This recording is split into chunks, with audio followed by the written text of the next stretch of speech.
Hai guys, apa kabar nih kalian semuanya? Semoga kalian sehat-sehat selalu ya guys. Oke, kali ini kita akan membahas sebuah film yang berjudul The Nightingale yang merupakan karya dari sutradara Jennifer Kent. Film ini merupakan karya kedua dari Jennifer Kent setelah film pertamanya rilis pada tahun 2014 silam yang berjudul The Babadook. Kali ini, dalam film barunya, Jennifer Kent tidak berfokus pada hal-hal mistis, melainkan lebih pada penuturan cerita balas dendam guys. The Nightingale menceritakan tentang Clara yang diperankan oleh aktris Aisling Franciosi, kehilangan suami serta anaknya setelah dibunuh oleh Hawkins yang diperankan oleh aktor Sam Claflin, seorang perwira Inggris dan kroninya. Clara mencoba untuk mencari keadilan. Ia melakukan perjalanan mengejar Hawkins untuk membalaskan dendam. Perjalanan Clara ditemani oleh seorang aborigin bernama Billy yang diperankan oleh Baikali Ganambar. Sebelum kita lanjutkan pembahasan ini guys, jangan lupa kalian tekan tombol subscribe-nya agar kalian tidak ketinggalan video-video berikutnya.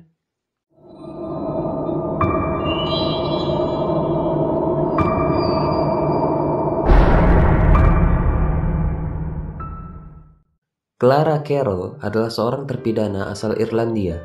Ia mendapat penjaminan kebebasan oleh Letnan Hawkins. Sebagai gantinya, Clara harus bekerja sebagai pelayan di unit tentara Inggris di bawah komando Letnan Hawkins bersama dengan Sersan Rose. Malam itu, seorang inspektur mengunjungi unit Letnan Hawkins untuk memeriksa apakah Hawkins cocok untuk dipromosikan menjadi kapten ataupun tidak. Dan malam itu, Hawkins dan semua anak buahnya mengadakan sebuah pesta penyambutan kedatangan inspektur itu. Clara pun ditugaskan untuk bernyanyi pada malam itu. Clara memiliki suara yang sangat indah, dan ia dijuluki The Nightingale, yang berarti burung bulbul yang bersuara merdu. Semua orang pada pesta itu sangat menikmati nyanyian Clara. Setelah bernyanyi, Hawkins memanggil Clara untuk datang ke ruangannya. Hawkins menyuruh Clara untuk duduk di pangkuannya, namun Clara menolak. Dan ia mengatakan kepada Hawkins bahwa masa pelayanannya untuk Hawkins sudah jatuh tempo semenjak 3 bulan yang lalu, dan Clara meminta surat pembebasan kepada Hawkins. Mendengar hal ini, Hawkins pun marah. Ia mengatakan untuk membebaskan Clara atau tidak adalah haknya, dan Clara pun dipaksa Hawkins untuk memuaskan nafsu bejatnya. Setelah itu, Clara pun mengajak suaminya untuk pulang. Saat Clara sedang berbincang dengan suaminya melihat luka di leher Clara, dan dia menduga bahwa Clara terluka oleh Hawkins. Keesokan paginya, suami Clara menemui Hawkins untuk meminta surat rekomendasi pembebasan Clara yang sudah lewat dari waktu yang seharusnya. Namun, permintaan suami Clara itu ditolak oleh Hawkins. Pada malam harinya, saat Hawkins sedang minum bersama anak buahnya, tiba-tiba suami Clara datang dalam keadaan mabuk dan meminta dengan paksa agar Hawkins memberikan Clara surat rekomendasi pembebasan. Namun, permintaan suami Clara itu jelas ditolak mentah-mentah oleh Hawkins, dan itu membuat Hawkins dan suami Clara pun berbaku hantam. Ternyata, insiden itu dilihat oleh inspektur yang datang untuk menilai kelayakan Hawkins untuk menjadi kapten. Setelah menyaksikan seluruh pelanggaran yang Hawkins lakukan, inspektur itu memutuskan bahwa Hawkins tidak layak untuk dipromosikan sebagai kapten. Hawkins pun memohon dan memelas kepada inspektur agar lebih mempertimbangkan kembali keputusannya itu. Dan inspektur itu mengatakan bahwa jika Hawkins ingin dipromosikan sebagai kapten, ia harus pergi ke kota Launceston untuk berbicara dengan atasannya sebelum 5 hari ke depan. Namun, untuk sampai ke kota Launceston harus melewati semak dan medan yang sukar. Dan ini mungkin membutuhkan waktu lebih dari 5 hari. Untuk itu, Hawkins memerintahkan anak buahnya Rose dan Logo untuk mengumpulkan persediaan guna menempuh perjalanan panjang dan berbahaya menuju kota Launceston. Namun, sebelum itu, Hawkins dan anak buahnya datang ke rumah Clara dan mencegat Clara dan suaminya yang hendak melarikan diri. Sambil merendahkan, Hawkins meminta dengan angkuh suami Clara untuk meminta maaf kepada dirinya. Dan dengan terpaksa suami Clara pun meminta maaf kepada Hawkins. Tak puas sampai di situ, Hawkins semakin membuat geram dengan mengatakan kepada suami Clara bahwa ia sering melakukan hoax dengan Clara. Bahkan, Hawkins semakin menjadi.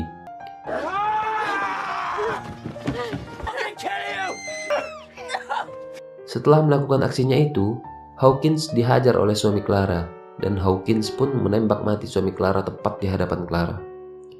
Setelah itu, Hawkins dengan anak buahnya meninggalkan Clara dalam keadaan pingsan. Keesokan paginya, Clara pun sadar dan terbangun dari pingsannya. Dan betapa hancurnya hati Clara saat ia terbangun, ia justru melihat suami dan anaknya telah mati dan membeku. Hal ini membuat Clara benar-benar marah dan mendendam kepada Hawkins. Clara pun mencoba untuk mengadukan kejadian tersebut kepada pejabat polisi militer agar menulis laporan pembunuhan itu. Namun, pejabat itu justru meragukan pernyataan Clara. Karena itu, Clara memutuskan untuk mengejar Hawkins dan anak buahnya untuk membalaskan dendamnya. Clara pun meminta bantuan kepada sahabat mendiang suaminya untuk ikut serta dalam aksi balas dendam itu. Namun, karena beberapa alasan, sahabat suaminya tidak bisa ikut serta dalam perjalanan tersebut. Namun, sahabat suami Clara itu menawarkan bantuan lain. Ia menawarkan kepada Clara untuk menyewa jasa seorang warga lokal yang sangat mengenal rute perjalanan tersebut untuk menemani Clara. Namun, karena tingginya tingkat rasisme pada saat itu, Clara menolak tawaran itu karena ia takut dibunuh dan dijadikan santapan malam oleh si aborigin tersebut. Namun, sahabat suami Clara meyakinkan bahwa Billy, warga lokal yang bersuku aborigin tersebut, tidak akan melakukan semua itu. Awalnya, Billy juga menolak untuk bekerja bersama wanita kulit putih. Namun, karena ia dijamin untuk mendapatkan bayaran yang sangat besar, akhirnya ia pun menyetujuinya. Oh ya, untuk meyakinkan Billy, Clara juga berbohong tentang tujuan dan alasannya melakukan perjalanan tersebut.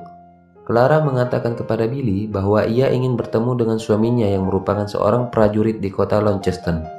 Karena jika Billy tahu alasan sebenarnya, Billy pasti tidak akan mau menemani Clara dalam perjalanan tersebut. Billy mengatakan sebelum Clara datang, Hawkins dan anak buahnya juga datang menemui dirinya. Namun, paman Billy, Uncle Charlie, yang Hawkins pilih untuk menjadi penunjuk jalan menuju Launceston. Dan akhirnya, Clara dan Billy pun memulai perjalanan.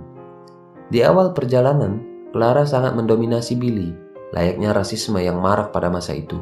Sementara itu, anak buah Hawkins, Rose, menculik seorang wanita aborigin yang sedang berjalan di tengah hutan mencari makanan bersama anaknya.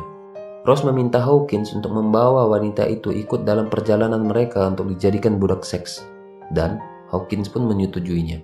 Namun naas, di tengah perjalanan, mereka diserang oleh sekelompok aborigin karena telah menculik wanita suku mereka. Penyerangan tersebut membuat salah satu anak buah Hawkins mati dan melukai kaki Logo. Dengan cepat, Hawkins pun membunuh wanita aborigin itu dan melarikan diri. Sementara, Logo tak bisa mengejar Hawkins dan ia berlari ke arah yang berbeda dengan Hawkins. Tak lama kemudian, Billy dan Clara pun sampai di tempat penyerangan itu, dan Billy melihat jejak darah berceceran di tanah. Lalu, Clara dan Billy pun mengikuti jejak itu dan berhasil mengejar Logo. Clara yang melihat Logo pun langsung membalaskan dendamnya dengan menembak dan menusuk Logo hingga mati. Melihat hal ini, Billy pun hendak pergi dan ingin meninggalkan Clara. Billy mengatakan bahwa ia tidak ingin mendapat masalah atas kasus pembunuhan itu. Namun Clara memohon kepada Billy untuk jangan meninggalkan dirinya. Clara mengatakan bahwa ia membunuh Logo karena Logo telah membunuh anaknya. Billy pun tidak jadi pergi dan tetap bersama Clara. Dari sinilah hubungan Billy dan Clara mulai membaik. Clara dan Billy melanjutkan perjalanan. Di tengah perjalanan, Billy melihat burung mangana, atau lebih dikenal dengan blackbird. Billy mengatakan kepada Clara bahwa blackbird adalah burung yang akan menunjukkan arah jalan. Sementara itu, Uncle Charlie yang menjadi penunjuk jalan Hawkins dan anak buahnya mengubah rute perjalanan mereka. Hal ini membuat Hawkins dan anak buahnya tersesat dan justru semakin jauh dari kota Launceston. Namun, tiba-tiba tanpa perintah dan aba-aba dari Hawkins, Rose membunuh Charlie dengan menembaknya. Hal ini membuat Hawkins sangat marah kepada Rose karena ini berarti mereka telah kehilangan orang yang akan mengantarkan mereka ke kota Launceston. Billy dan Clara pun akhirnya bertemu dengan Hawkins serta anak buahnya. Saat Clara hendak menembak Hawkins, ia pun sempat ragu, dan itu membuat Clara tertembak terlebih dahulu oleh Hawkins. Clara dan Billy pun melarikan diri. Billy menyuruh Clara bersembunyi, namun Billy malah tertangkap oleh Hawkins dan anak buahnya. Hawkins pun memaksa Billy untuk mengantarkan dirinya ke kota Launceston, dan akhirnya mereka pun sampai di jalan utama menuju kota Launceston. Hawkins menyuruh anak buahnya untuk menembak Billy, namun Billy berhasil melarikan diri. Karena tak berhasil membunuh Billy, Hawkins pun marah kepada anak buahnya tersebut, lalu menembak mati anak buahnya. Sementara itu, Clara tersesat di dalam hutan. Namun di tengah perjalanan, Clara melihat seekor blackbird. Ia teringat yang Billy katakan, bahwa blackbird akan menunjukkan arah jalan. Clara pun mengikuti blackbird itu dan akhirnya ia pun sampai ke jalan utama menuju kota Launceston. Akhirnya, Clara bertemu kembali dengan Billy dan mereka pun langsung menuju ke kota Launceston. Clara pun menemui Hawkins yang tengah berada di sebuah pertemuan dengan para atasannya. Di sana, Clara mempermalukan Hawkins dengan mengatakan semua hal yang telah Hawkins lakukan pada keluarganya. Clara pun meninggalkan Hawkins dengan rasa malu yang luar biasa.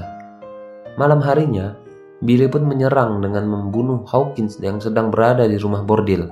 Billy melemparkan busur dan tertancap di dada Hawkins. Rose pun menembak Billy, namun Billy tetap berdiri dan juga membunuh Rose. Clara dan Billy pun melarikan diri hingga mereka sampai di tepi pantai. Di sana, mereka bernyanyi dan duduk sembari memandang sunset. Dan film ini pun berakhir sampai di sini. Jadi kesimpulannya guys, dalam film The Nightingale ini, Jennifer Kent membingkai kebrutalan penjajahan, menghilangkan kekerasan terhadap wanita, anak-anak, dan minoritas. Film ini cukup rumit dan keras. Susah untuk disaksikan karena kontennya yang hampir tidak disensor. Namun film ini merupakan salah satu film terpenting bagi siapa saja yang ingin merasakan kemanusiaan. Oke guys, sampai di sini dulu alur cerita dan pembahasan film The Nightingale. Semoga kalian suka ya guys. Oke, bye-bye.